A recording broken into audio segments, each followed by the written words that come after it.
My name is Joanna Valente, and I'll be reading poetry for you today, which will probably make your insides feel stranger than normal. The first poem is titled Marilyn Says. Marilyn says, always use a condom after an independent clause.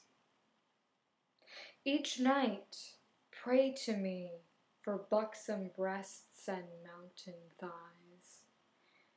Pray the next 10 years of your girlish body runs as fast as a freight train.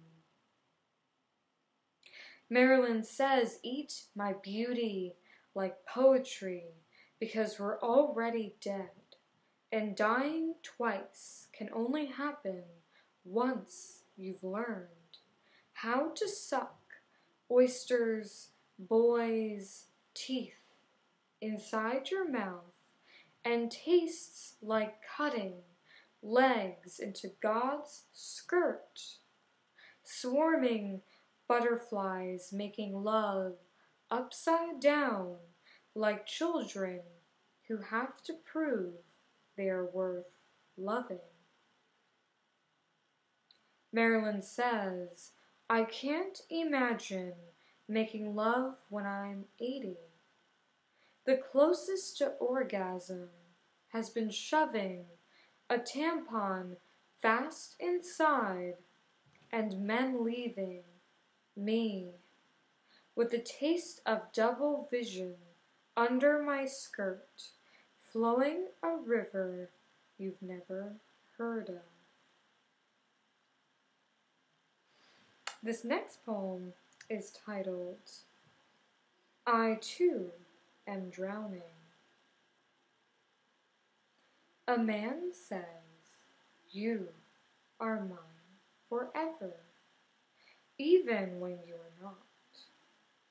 The world was built for one and a second who was an always around the hyacinths and ivy wrapped around the kitchen window like a blind woman's body, woven around 7 men, trying to convince themselves to ruin their lives like a spoiled bottle of milk, thrown to the floor, clumps everywhere, never holding something they love as much as a child who works every night for 15 years on the map of desire, tunnels stretched from 3 graves, corpses G-chatting each other's organs, discovering what they lived for, when being mortal meant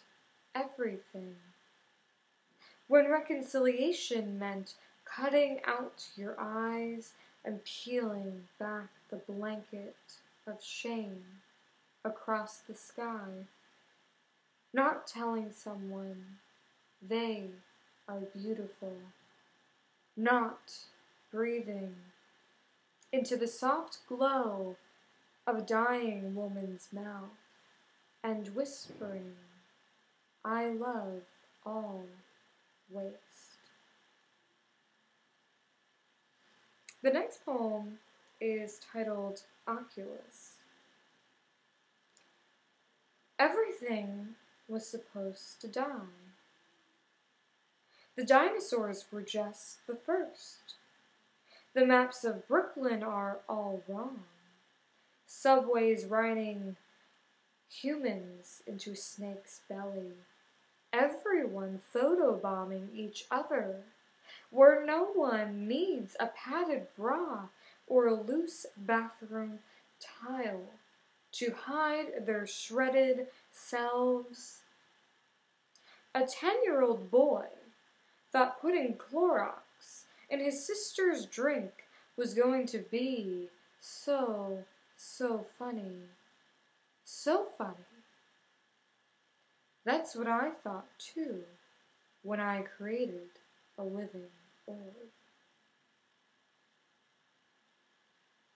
The next one I'm going to read is super new. I actually just wrote it. I too sat at the weird kid table. It is not about luck. It is about science. The kind of science where you study a person's habits like you study deer before the kill.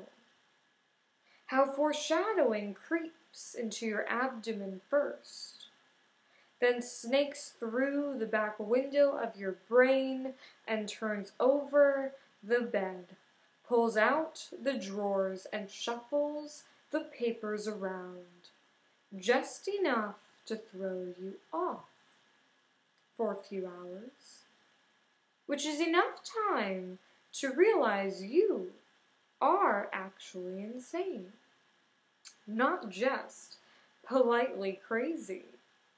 You began learning the science of people watching when you started pre-K, honing it by high school, where humans are completely understood by clique, which is basically another word for country, for value, for race, for convenient. Because the cost of a human body is cheaper and less valuable than a robot.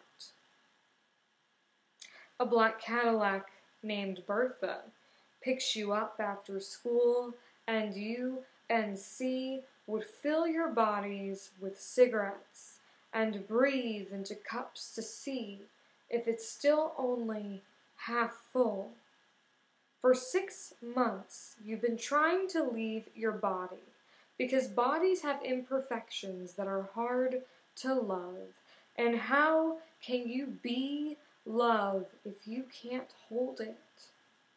Happiness is freedom without fear of your body, and when you turned 6, you became afraid of bodies when your sister's boyfriend fucked her the wrong way. And you heard, but your parents weren't home, so you pretended not to hear, and she's never smiled since, and you've never felt alive except behind a Twitter status. You tried to forget when N said your vagina smelled weird, that it overwhelms him, as if that's not what makes us fucking human. A psychic said, you are a hole in the ocean where bodies sink, then float, then sink again. How can something that heavy float? Thank you.